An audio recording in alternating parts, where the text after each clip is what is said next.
Oi, gente, boa tarde. Boa tarde. Vamos começar hoje mais uma live. Discutir aqui uma temática. Nosso convidado já está aqui, já vou chamá-lo para a gente não perder tempo. Já vou fazer aqui o convite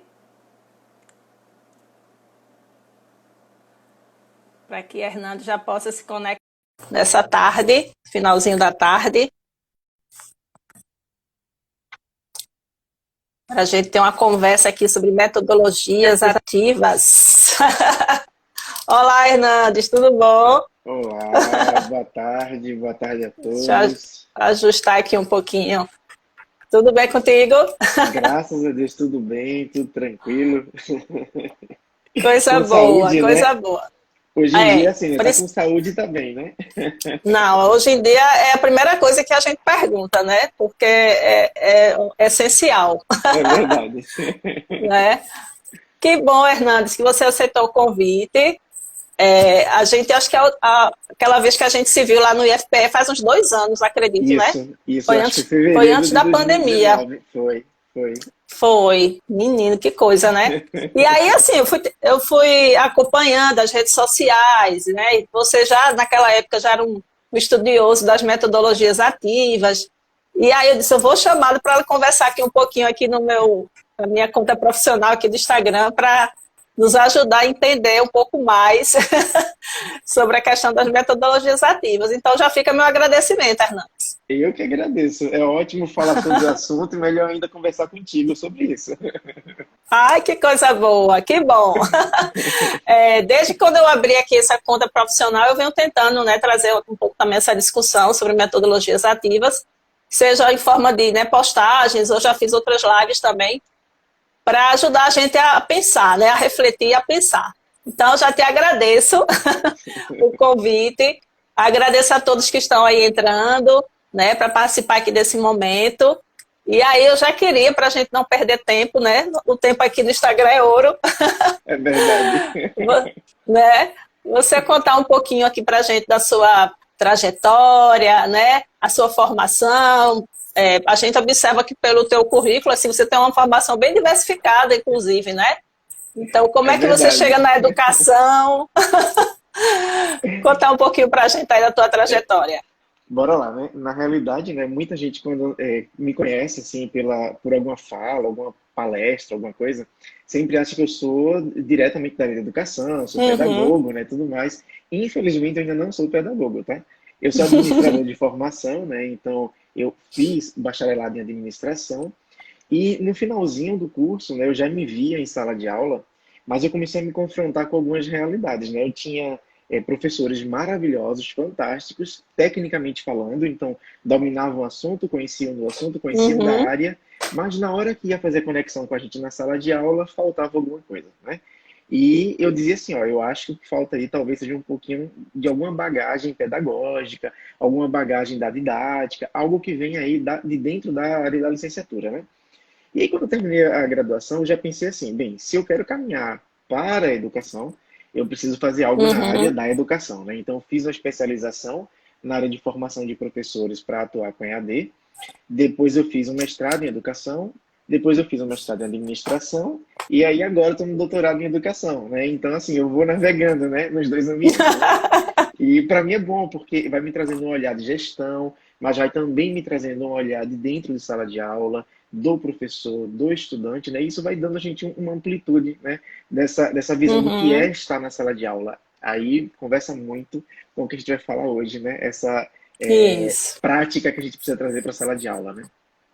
Uhum. Como foi assim, você logo quando foi para a área da administração, assim, o que é que te chamou? Você foi logo para a docência? Só para eu entender aqui essa Não. relação. Quando eu estava na área quando eu comecei a área de administração, eu tinha uma empresa de Ah. consultoria, então eu fazia muita consultoria na área organizacional, né? Cheguei a trabalhar também um período Uhum. com consultoria na formação de preços, composição de custo de produtos, né? Então era uma coisa assim mais prática mesmo da área da administração, né? E quando eu comecei a entrar na área de educação, eu me apaixonei pela educação à distância. Eu, desde os meus 13 anos, que eu já era estudante de educação à distância, Instituto Monitor, Instituto Universal Brasileiro, Senac, lá, quando era correspondência, né? Sim. Então, eu terminei tendo uma experiência como estudante na educação à distância e depois eu quis entrar como professor, né? Então, o que é que eu faço na área de educação como professor para entender a educação à distância, né? Nesse meu tempo, eu já fui tutor virtual, já fui tutor presencial, já fui professor Uhum. executor, já coordenei polo EAD, né? Então, naveguei um pouquinho no EAD, né? E aí é bom porque conversa Uhum. com o presencial, que a gente está habituado, né? Isso, isso. E agora com esse ensino remoto que tem muita confusão, né? A gente escuta ainda Tem. hoje que é a mesma coisa que EAD. A gente vai falar sobre isso, né? Vamos. E o ensino remoto, ele acabou trazendo à tona esse outro lado da educação através das telas, né? Isso, Essa interação que foi, nós fomos obrigados, na verdade. isso, Então, por isso que hoje em dia a gente está vendo essa discussão maior agora também sobre a educação híbrida, não é, Hernandes? isso. Acabou trazendo essas questões todas. Então, você se tornou professor, né? E aí, com essa experiência, educação à distância. E aí, já quando você era professor, assim, uma pergunta saindo do roteiro. Já quando você era professor, né? Se você se vê na frente de uma sala de aula, você tinha preocupação com o planejamento, como Muito. interagir com a turma, como trazer o material diversificado? Você já tinha essa preocupação, Hernandes? Eu sempre pensava assim, sabe? Porque como eu falo muito rápido, né? Eu ficava com medo de eu preparar uma aula pensando na minha fala, chegasse na sala de aula, ou ser uma coisa que fosse atropelando tudo, né? Ou que sobrasse tempo, né? E sobrar tempo na sala de aula é uma coisa que não pode acontecer, né? Não pode sobrar É, tempo, né? A gente tem que ocupar o é, tempo, né? E é. aí eu sempre me preocupava muito. Então eu fazia um planejamento, sempre trazendo, além de exemplos, mas eu trazia muita conexão com outros elementos externos. Então tinha um recorte de jornal, tinha um vídeo de alguma coisa que eu Uhum, trazia para conectar. Eu sempre gostei muito de fazer o estudante produzir algo na sala de aula. Então sempre tinha muita coisa prática na sala de aula, mesmo antes de começar essa discussão de metodologia ativa que a gente tem hoje, né? sim. Mas eu já gostava de fazer isso, mas não foi minha primeira experiência assim. Minha primeira experiência no ensino superior, né, ela era uma coisa mais tradicional, mais texto, tinha que levar o texto para a sala de aula, tinha que fazer a leitura ou discussão. E eu comecei a ver que aquilo não funcionava, né? Faltava alguma coisa ali para dar liga, não conectava, Uhum, não ligava, né? Já quando eu trabalhava na educação profissional do nível técnico, antes de ir para o ensino superior, era diferente. Porque quando você olha para o ensino técnico, você tem aquela visão de tem que aprender a fazer, né? Então vai lá, vai botar a mão na massa, isso. vai aplicar, né, alguma coisa.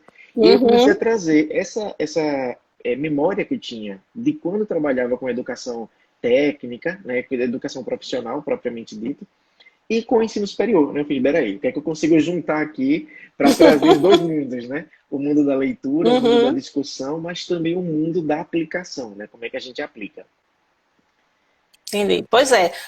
Você falou assim, você preocupada em o que trazer, eu costumo dizer a algumas pessoas que eu acho que na minha prática eu também já tentei desenvolver assim, formas metodológicas diferentes, sem nomear como metodologias ativas, né? Que eu disse, eu acho que quando eu comecei a estudar sobre metodologias ativas, eu acho que eu sou um pouquinho esse professor aqui. Eu me preocupo se o aluno não é passivo, eu me preocupo em trazer para o aluno questionar, para ele refletir, né? Então, é importante a gente trazer essa discussão que as metodologias ativas ela vem como um corpo teórico, né, Hernandes? Isso. Mas que, na verdade, vários autores, mesmo de muito antes, já traziam sinais de como ser esse professor engajado, né? Eu Já sempre falo tinha muito isso. assim. Quando eu vou falar sobre metodologia ativa, né, eu gosto de fazer sempre uma retrospectiva bem antiga, né? Eu digo assim, ó, Uhum, lá na pré-história, onde as pessoas não escreviam ainda, mas já ensinavam alguma coisa, né? Já praticavam alguma coisa, já transmitiam cultura, né? Do pai para o filho e assim depois para outro e ia passando. Lá já se existia a prática, né? Então se aprendia com a prática. Você ia uhum, fazer um cesto, você aprendia a fazer o cesto fazendo. Você ia fazer um machado, uma lança, você aprendia fazendo, né? Então, depois foi se teorizando esse ato de fazer, né? Então, a lança é o quê? Ah, é um pedaço isso, de pedra, um pedaço de metal que está ali amarrado com um cipó, com alguma coisa numa vara. E aí você vai contextualizando e trazendo uma base teórica, né? Construindo as teorias, né? Então, eu sempre digo muito isso. assim, primeiro surgiu a prática, depois a teoria, né? Para explicar aquela prática, né? É verdade, é verdade. Então, assim, você entrou na docência, né? se preocupando com esse lado professor, como planejar e tudo mais. E aí, como é que a questão das metodologias ativas, como uma área de conhecimento, vamos dizer assim, como é que você começa a se interessar e ser esse pesquisador nessa área? Eu comecei lá em 2013.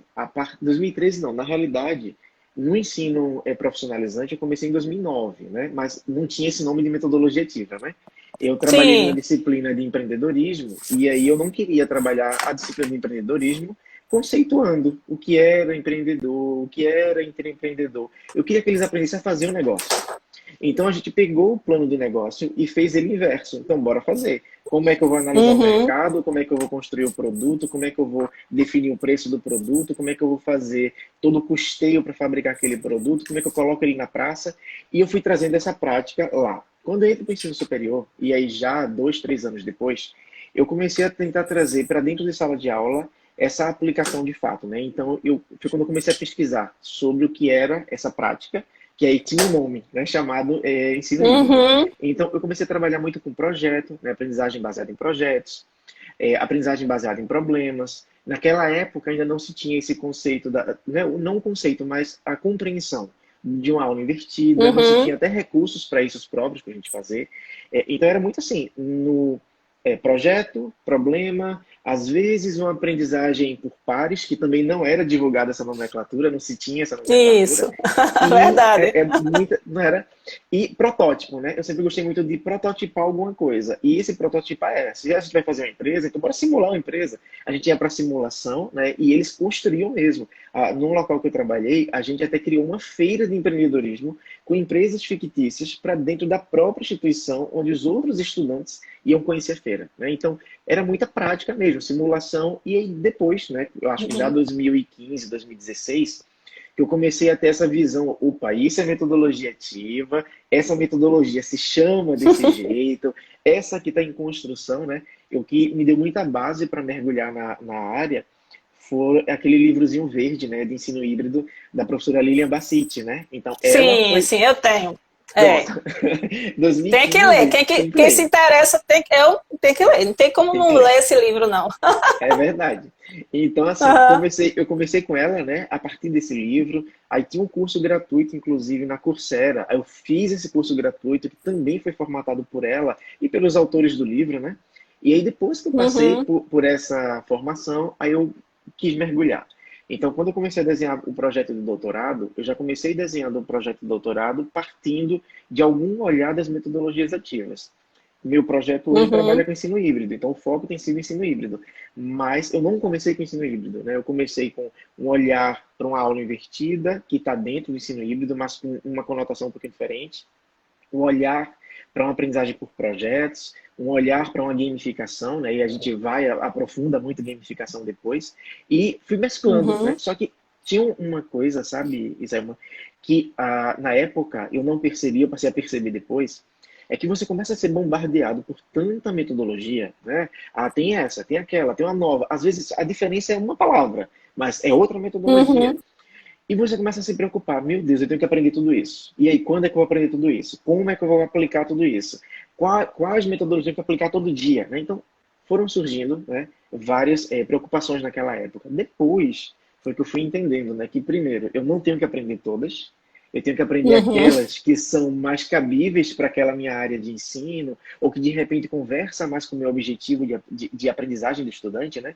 Depois eu comecei a entender O que, além contexto, o dessa grupo de visão, estudantes, né? Não isso, é, Hernando? isso, Não tem nada exatamente. igual, né? Não tem um Não, grupo igual. não tem. Uhum. E outro ponto, que se eu testar uma metodologia e ela não der certo, não está errado. Eu vou ver o que não deu certo, vou ver se tem outra que faz melhor que ela, aquilo que eu pretendia, e a gente vai mesclando, vai testando, né?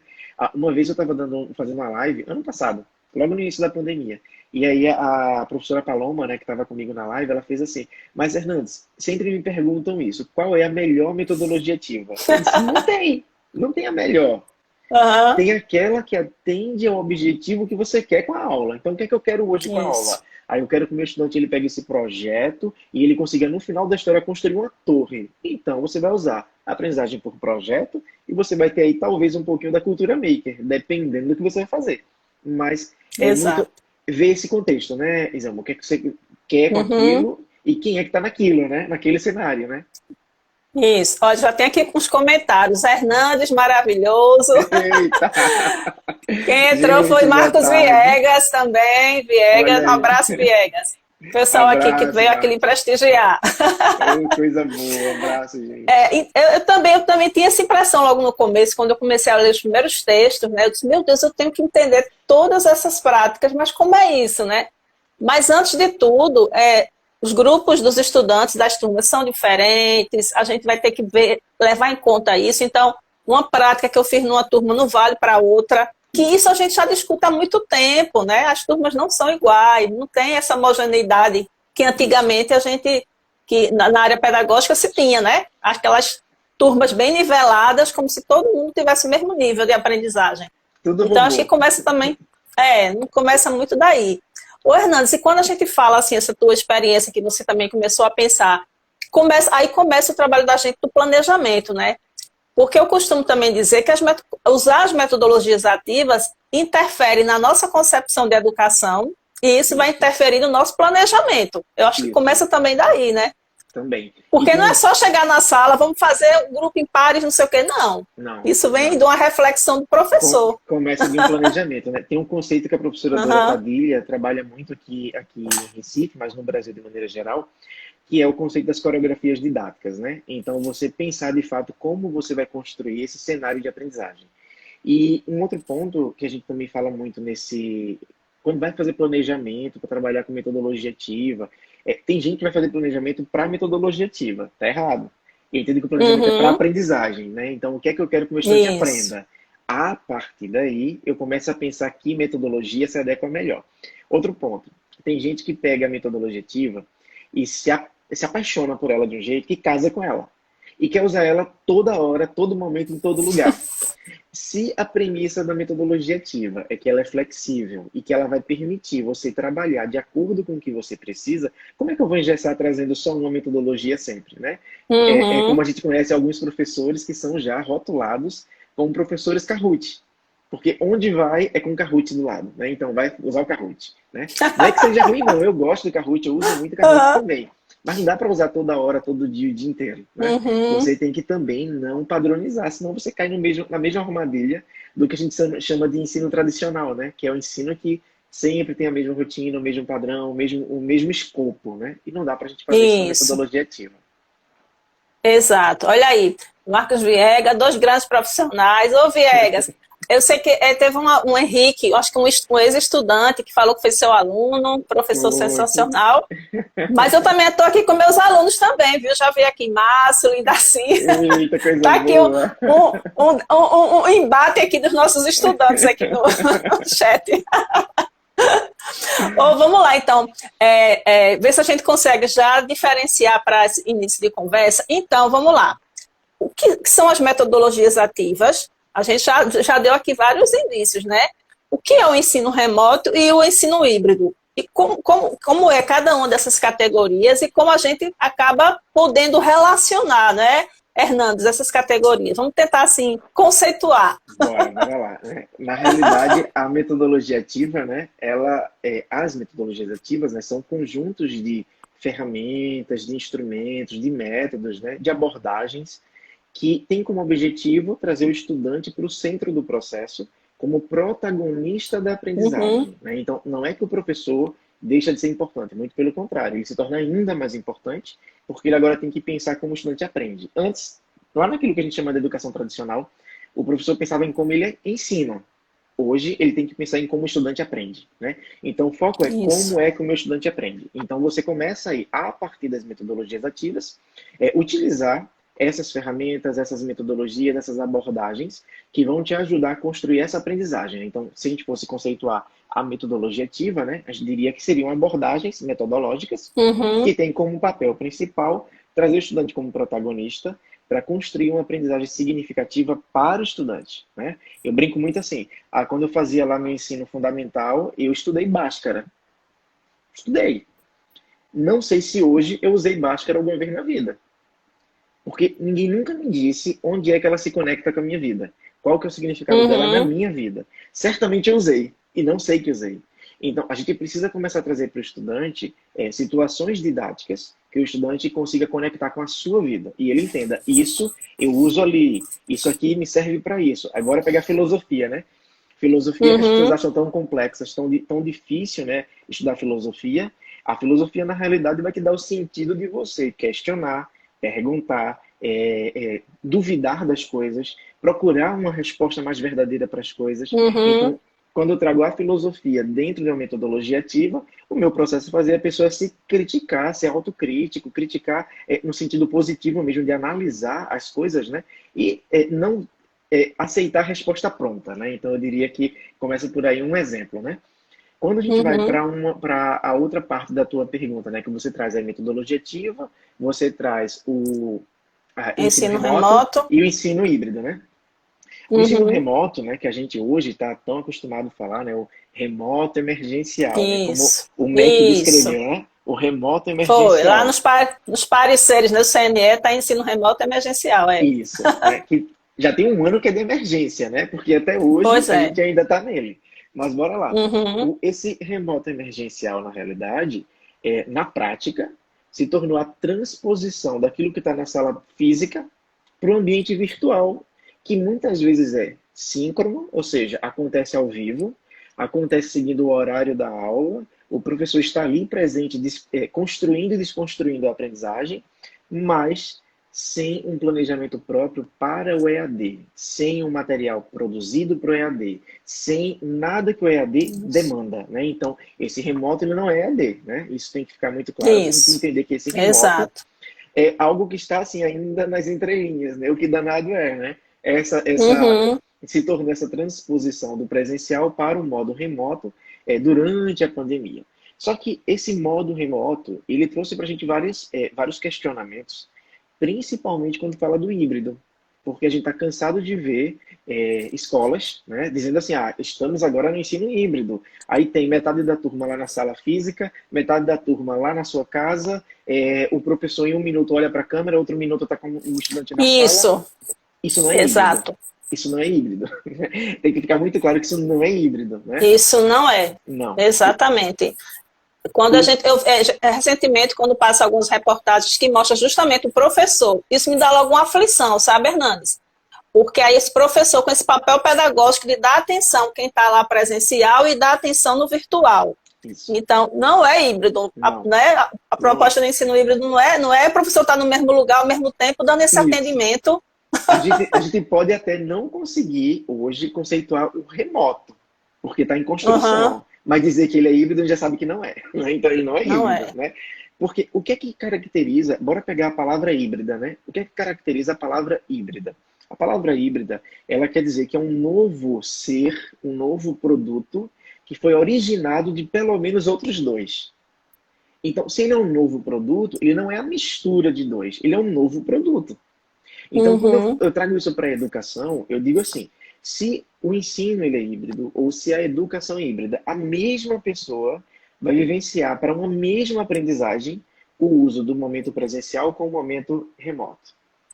Então, eu posso começar a minha aula aqui, de repente, fazendo a leitura de um texto, aí saio do computador, vou ali discutir com o meu professor, entendi mais aquele texto que eu estava lendo, depois eu volto para o computador e vou ali fazer uma atividade referente a esse mesmo debate. Aí sim, eu estou falando de um contexto híbrido, quando eu estou mesclando, né, o momento presencial com o momento virtual para uma aprendizagem, tendo a tecnologia como elemento que conecta os dois. Agora, o que a gente vê hoje não é híbrido, tá? Tem muita gente aí discutindo, afirmando, inclusive, né, estamos agora numa nova proposta de ensino, né, proposta híbrida. Não é híbrida, né? A gente, quando vai, de fato, analisar lá nas entrelinhas o que é que está acontecendo, aquilo ali termina não dando sentido. Um outro ponto que também conversa muito com isso que a gente está trazendo, Isaelma, referente a híbrido, referente a remoto, referente a metodologias ativas, é que a gente tem um currículo que é tradicional. Então, a gente está fazendo uma gambiarra, a gente está fazendo aí uma coxa de retalhos, pegando um currículo tradicional e executando ele de forma não tão tradicional. Ou a gente quer fazer algo que foge nessa caixinha do tradicional, mas não tem um suporte que ampare, né? Então, aí vem aí talvez uma discussão que tem mais lá na frente, em outro momento a gente fala sobre isso, chamada de web currículo, que é quando você utiliza um currículo para conectar essas tecnologias, mas pensado de maneira coerente, adequada, proposital para essa finalidade, né? Então a gente tem muita Uhum. coisa ainda a evoluir nesse sentido, mas com certeza a grande diferença nesse cenário todo é o ensino híbrido tem que acontecer simultâneo com a mesma pessoa, sobre o mesmo assunto, em um momento virtual e em outro momento presencial, né? E Uhum. isso, eu acho que Exato. só isso já descaracteriza esse modo remoto que a gente está vivendo, né?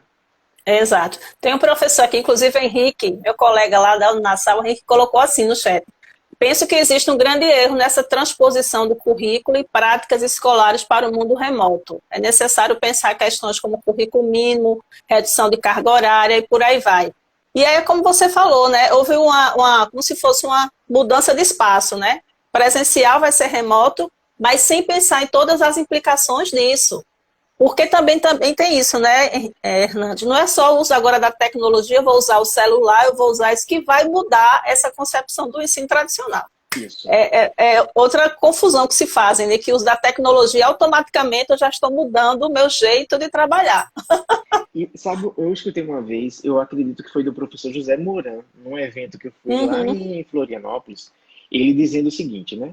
Que o Brasil perdeu uma grande oportunidade ao trazer a educação à distância, né? Num primeiro momento lá sem tecnologia, depois com tecnologia, na forma que foi implementada, né? Porque, bora lá, quando a educação à distância surge, lá há quase 200 anos, ela surge para uhum, quê? Para diminuir a distância daquelas pessoas que não podiam ir até a escola. Então, a educação à distância ia lá atender aquela pessoa que estava distante, que não conseguia chegar, que tinha alguma dificuldade, que o horário de uhum, trabalho não deixava estudar. Quando entra a tecnologia, qual era o momento? Era da gente personalizar o ensino e a gente agregar valor na aprendizagem do estudante a partir daquilo que a tecnologia consegue fazer, que é você entender como é que o estudante estuda, como é que ele aprende, quais são as necessidades dele, qual que é o conhecimento prévio, e daí você traz uhum. a tecnologia para ir preenchendo essas lacunas, né? E no Brasil não foi o que aconteceu. A educação à distância ela veio no modo remoto, no modo online, virtual, para quê? Para reduzir custo. Aí traz uma fala muito que eu acho que foi a Isabela que colocou aí, né? Esse contexto que vivemos, que Foi, não é foi. híbrido, pode interferir no desempenho da aula em relação à desenvoltura do professor, né? É uma pergunta que ela faz. Eu acho que começa lá atrás, Uhum, sabe? Eu acho que começa lá exatamente nesse cenário, quando o foco da educação à distância não foi feito para melhorar a qualidade da aprendizagem do estudante. Foi feito lá, num momento atrás, para reduzir custo. Hoje não. Hoje você vê muitas iniciativas, de fato, pensando na qualidade do ensino, na aprendizagem do estudante, como é que aquele estudante vai utilizar, entra uhum. inteligência artificial, entra o Big Data trazendo um volume de dados para ajudar nesse processo, mas ainda assim, como o Henrique colocou aí, né, termina às vezes parecendo uma gambiarra, e Isso. impacta sim, mas impacta não é por ser nesse formato. Isso também tem que ficar muito claro, né? Por que é que impacta hoje?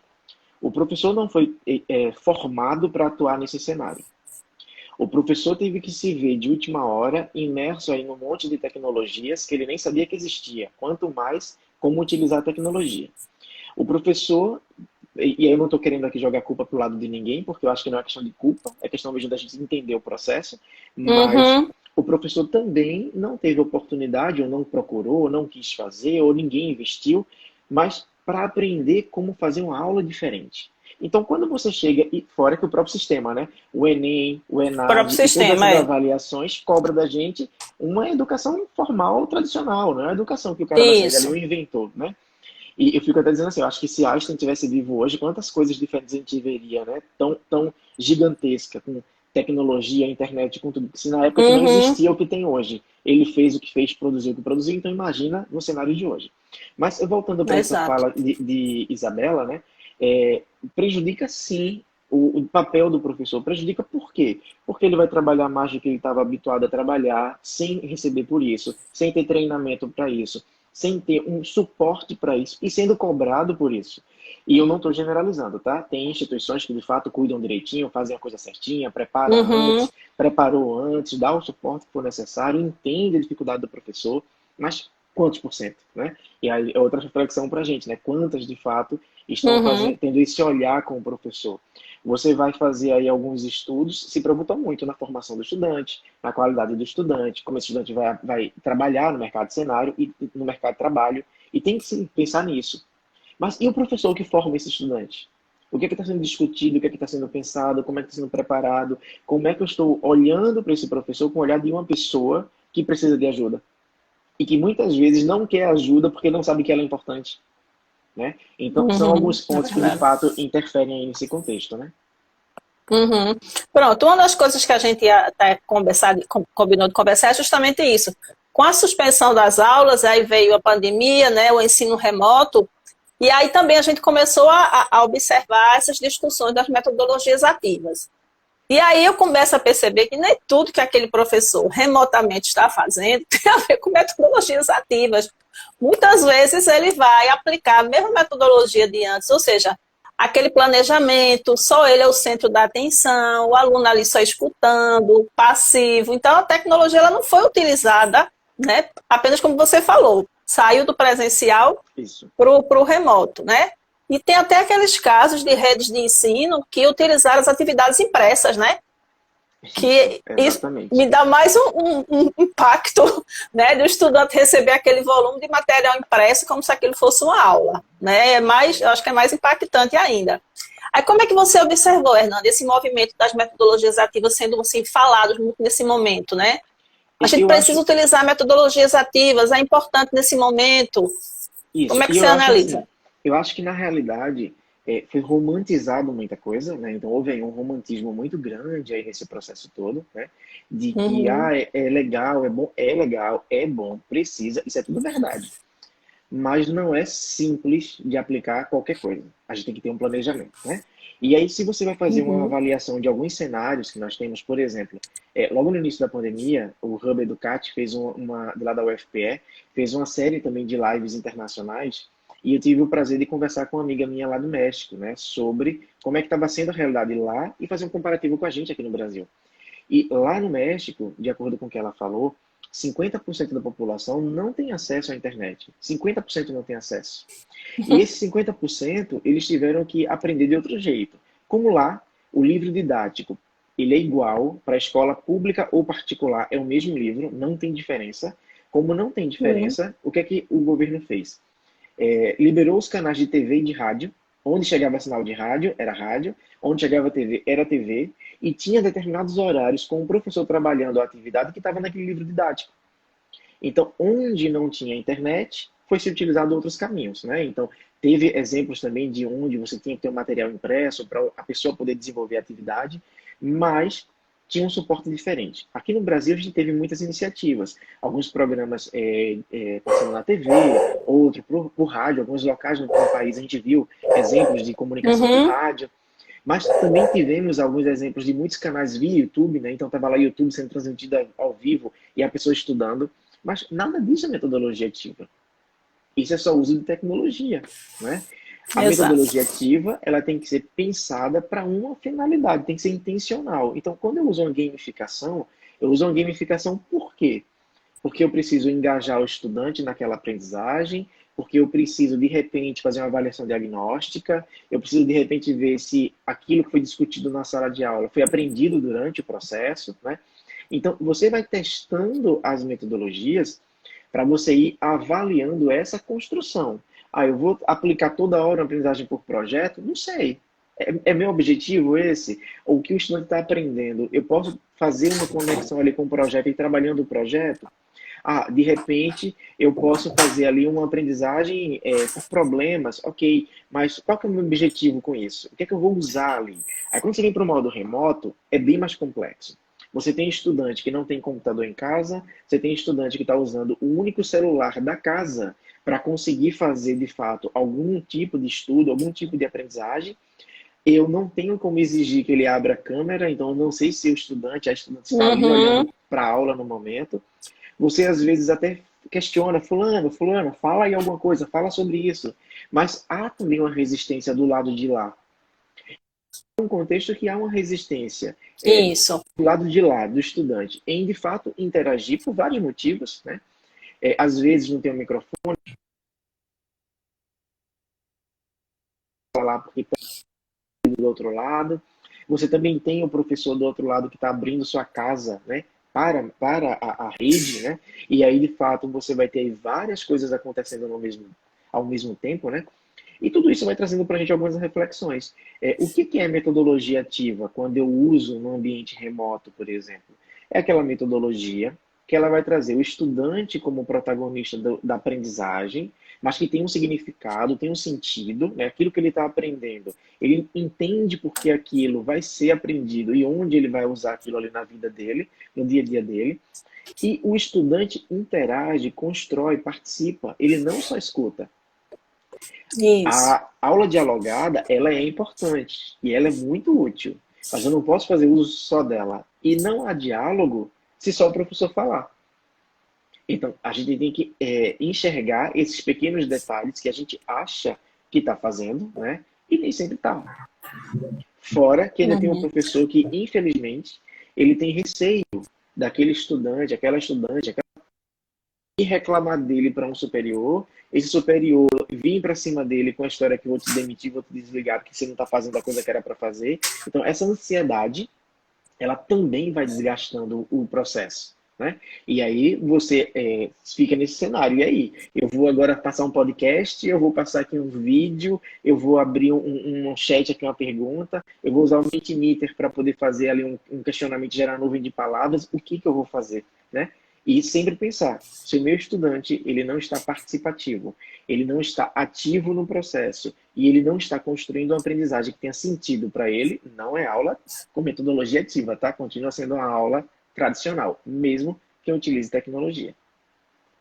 Pois é, até Marcelo também, que é um colega meu da Uninasal, colocou, né? As metodologias ativas não necessariamente tem que ter uma tecnologia. Eu posso, numa aula, dependendo do meu planejamento, né? Se eu não tenho nenhuma forma tecnológica disponível, mas diante da minha forma de trabalhar com os alunos, fazer um grupo ali para estudo, debater, trazer uma problematização, eu também posso estar utilizando metodologias ativas.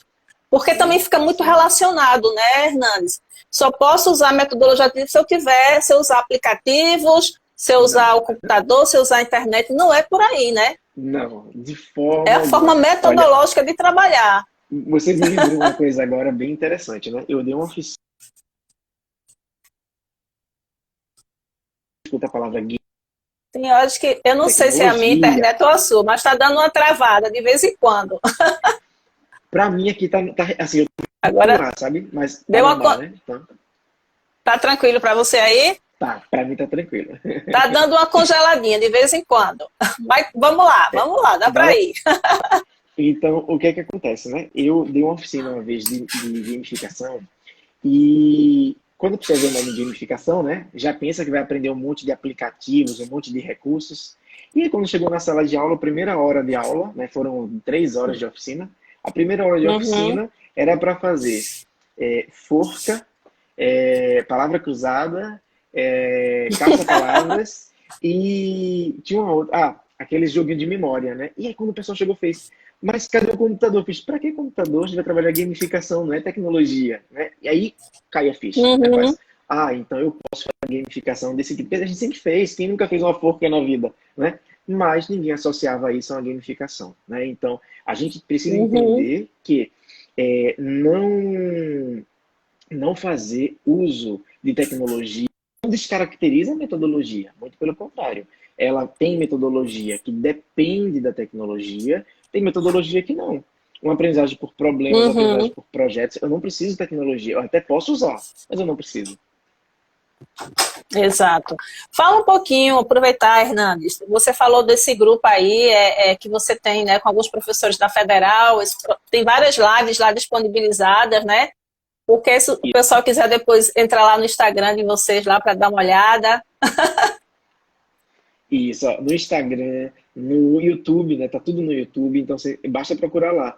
Hub Educate UFPE. Pronto, você encontra tudo. Tem muita coisa legal. Tem um site, né, que também fica hospedado lá na própria Federal, né? Então, tem muita coisa legal lá, principalmente desse período de pandemia, né? Muitos e-books, muitas coisas que ajudam, de fato, a quem está com alguma dúvida aí, tirar algumas dúvidas. Olha aí, minha gente.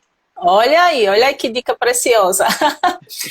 Eu tenho a impressão também que esse momento do ensino remoto, Hernandes, fez que muitos professores também tivessem autonomia para procurar para estudar, né? Eu mesmo fiz curso sobre metodologias ativas, eu fui correr atrás de tentar procurar livros, comprar livros para ler, né? Assistir lives, para poder justamente tentar me apropriar desse campo teórico, né? Porque é um Isso, campo teórico também, a gente não isso. pode esquecer, né? Tem vários autores que pesquisam, como você é um pesquisador, que vão tentar justamente trazer todo um propósito, né? Dessa forma metodológica de trabalhar, né? Que aí depende de tecnologia, né, Hernando? Como a gente já frisou aqui, é uma forma metodológica.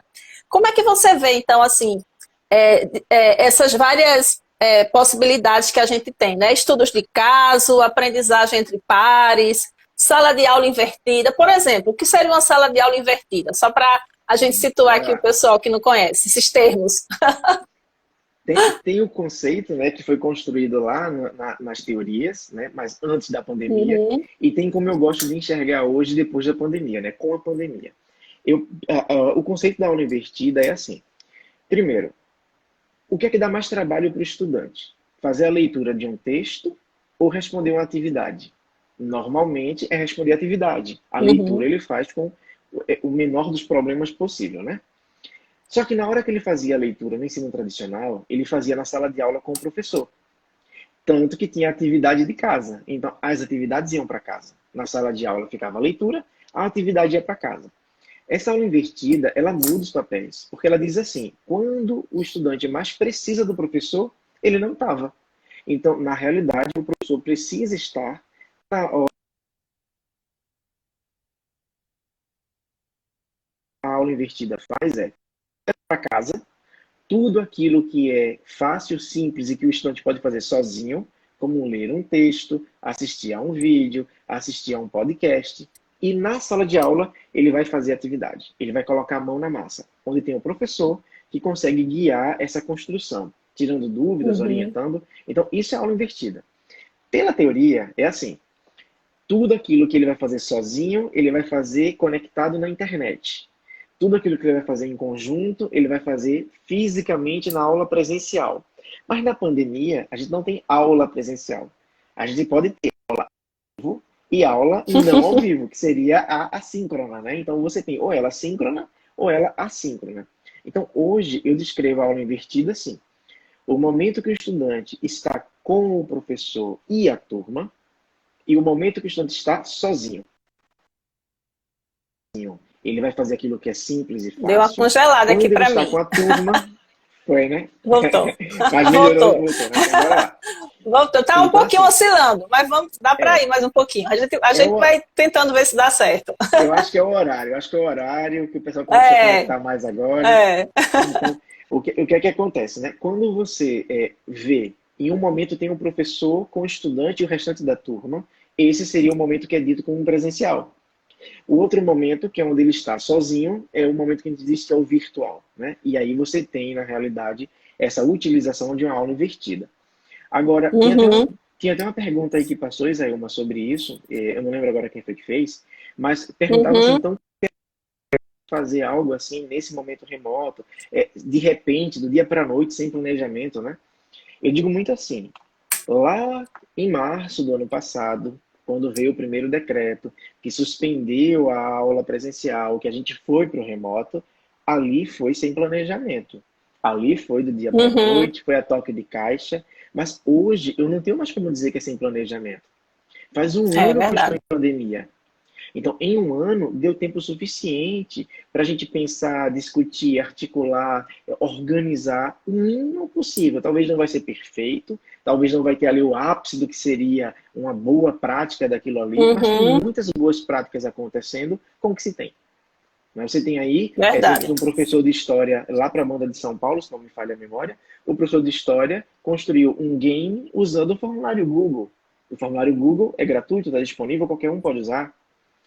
Você viu, eu vi casos de professoras que começaram a pedir a estudante para desenhar e mostrar foto na tela, para compartilhar foto com a turma.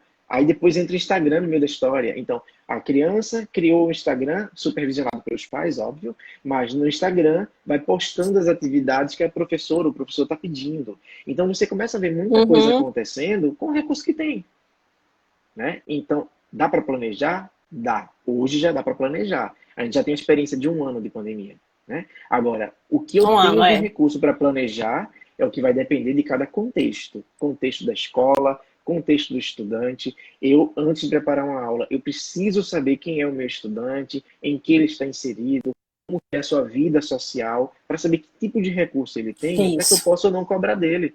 Senão eu vou estar indo para aquela querendo nivelar todo mundo por um padrão e não existe esse padrão, né?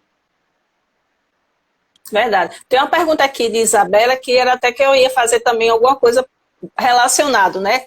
Porque quando a gente também tem uma certa ideia que é equivocada, é que as metodologias ativas a gente só pode usar no público adulto ou adolescente, né? E aí, se a gente pensa que a forma como o professor trabalha, o planejamento dele, independe de idade, né? Se eu penso numa aula com começo, meio e fim, eu vou primeiro fazer uma dinâmica, depois eu vou fazer um questionamento, depois um trabalho em grupo, e aí eu vou tecendo o meu planejamento. Então, eu posso considerar que as metodologias ativas a gente pode utilizar para qualquer estudante, independente da idade, se a gente Sim, entende que é uma concepção, né, de trabalho, né? Se é uma forma sim. Agora, metodológica.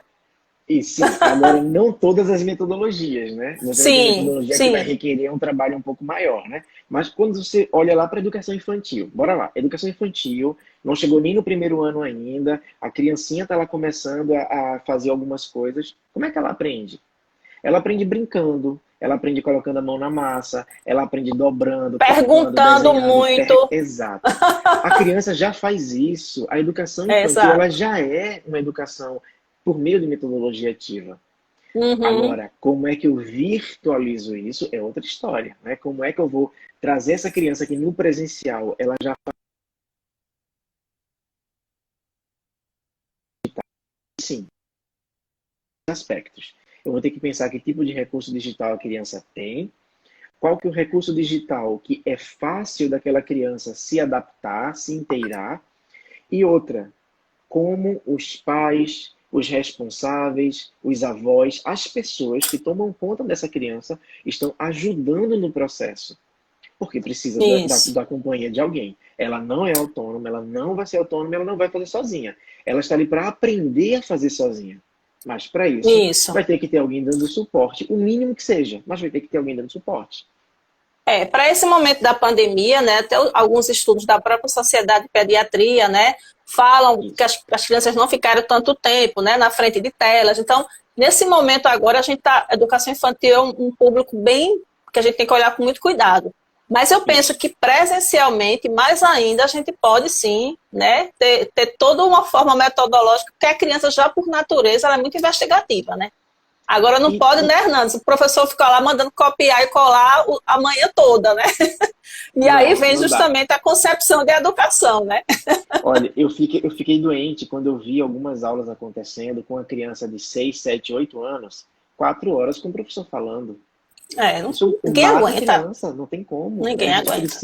A gente precisa ter esse espaço que a criança tem que respirar. Outra coisa, o que é que acontece na escola presencial? Na escola presencial, na escola física, as crianças, elas estão juntas, elas conversam, elas brincam. Então, no virtual, eu preciso dar esse momento também. Olha, é hora de vocês aí brincarem, é hora de vocês articularem aí alguma coisa, trocarem uma ideia, porque cada um não conta um pouquinho como foi seu dia de Uhum, uhum. ontem. O problema é que quando a gente vai para o virtual, o povo quer fazer toda a maquiagem, né? O que é que acontece nas redes sociais, né? A Isso, pessoa tá lá numa foto maravilhosa sorrindo e de repente na vida pessoal ela tá devastada, tá acabada, né? Então exato. você vai para você tem uma sala de aula presencial que ela não é perfeita, ela tem todas as conexões e interações do mundo real. Aí quando vai para o virtual, a gente quer que ela seja 100% perfeita, que ela não tenha interrupção, É, que o estudante deixe a câmera ligada e o microfone fechado, né? Então, como é que lida com isso daí, né? Então a gente precisa de fato repensar uhum. muita coisa. Isso.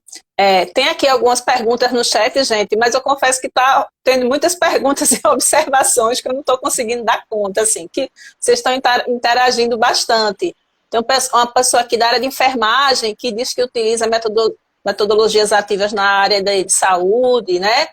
E aí alguém disse que o filho e os amigos criaram um clubinho, né? Então, assim, a gente sabe, né, Hernandes, com todas as dificuldades que a gente sabe, tem muito professor que deu o suor no sentido de Isso. pesquisar, de estudar, de fazer cursos, né? Muitas redes também de ensino que proporcionaram esse apoio, outras nem tanto, mas a gente sabe que o professor realmente ele se desdobrou aí nas atenções para tentar fazer esse ensino remoto, né, que a gente está hoje, menos traumático, né?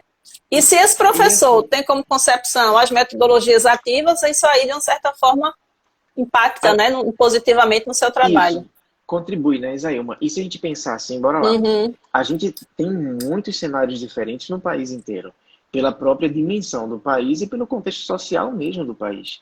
Então, é muito fácil eu pegar, por exemplo, uma escola de elite, onde todo mundo tem pelo menos um computador em casa bom, com uma internet boa, que consegue ter um suporte de pessoas que estão em casa uhum, para desenvolver uma aprendizagem, e você comparar com uma pessoa que às vezes não tem o que comer, não tem em casa uma internet, tem que, entre aspas, tentar roubar a internet do vizinho para ver se consegue fazer alguma coisa, né? E eu não posso dizer que é fácil para todo mundo aprender ou utilizar, né? Eu preciso primeiro entender esse contexto. uhum, E aí entra no processo todo uma ação que precisa de apoio de todo mundo. É dos pais, é da família, é do governo, é da sociedade, é todo mundo entendendo que é um momento temporário, que vai acabar, daqui a pouquinho passa, mas até lá eu tenho que fazer algumas coisas, né? Então, vou me sacrificar? Vou ter que me uhum. sacrificar em algum ponto. A aprendizagem talvez vai ser a melhor que eu queria? Possivelmente não. Mas isso a gente vai recuperando aos poucos. O que a gente precisa é conseguir criando essa capacidade de aprender a aprender, de ter a resiliência, de fazer uma coisa de maneira com menos ansiedade, né? A gente discute hoje muito a educação emocional, então a gente precisa trazer esse lado mais afetivo para o processo de aprendizagem, sabe? E não tem como a gente Uhum. generalizar, vai ter que testar. O que deu certo a gente repete, Isso, melhora, o que não deu certo, ou a gente modifica, ou a gente tira do processo. Mas a gente precisa ir testando mesmo, isso. né? Nas metodologias ativas, o professor tem um papel assim, né, importantíssimo de ser esse articulador e facilitador, que aí vai contraponto aquele modelo tradicional, né? E aí eu acho que é justamente a gente se sentir, ficar próximo do estudante, né? Então a gente saber como ele está, como é que ele vive, né, as dificuldades. Eu acho que isso também vai ajudando essa relação que tem que ser estabelecida de confiança, né, Hernandes? Então, esse Isso. vínculo que vai sendo criado, né, isso é muito importante. Nessa tua fala também, Zé, você traz algumas coisas que marcam muito a gente nesse processo, porque assim, o professor ele está sempre em formação, sempre. Então, ele precisa também estar aberto a todo dia se permitir testar. Testar uma coisa nova, testar uma coisa diferente, ver se aquilo deu certo e ir aprofundando esse conhecimento, né, que ele vai aplicando. O professor também precisa se Uhum. cuidar emocionalmente, porque não adianta você ficar na pilha o tempo inteiro, senão você não vai conseguir nem produzir e você em um momento vai adoecer, né? Então tem que ter esse cuidado emocional muito forte. As instituições de ensino, sejam elas infantis ou de ensino superior, seja lá qual for o nível de ensino,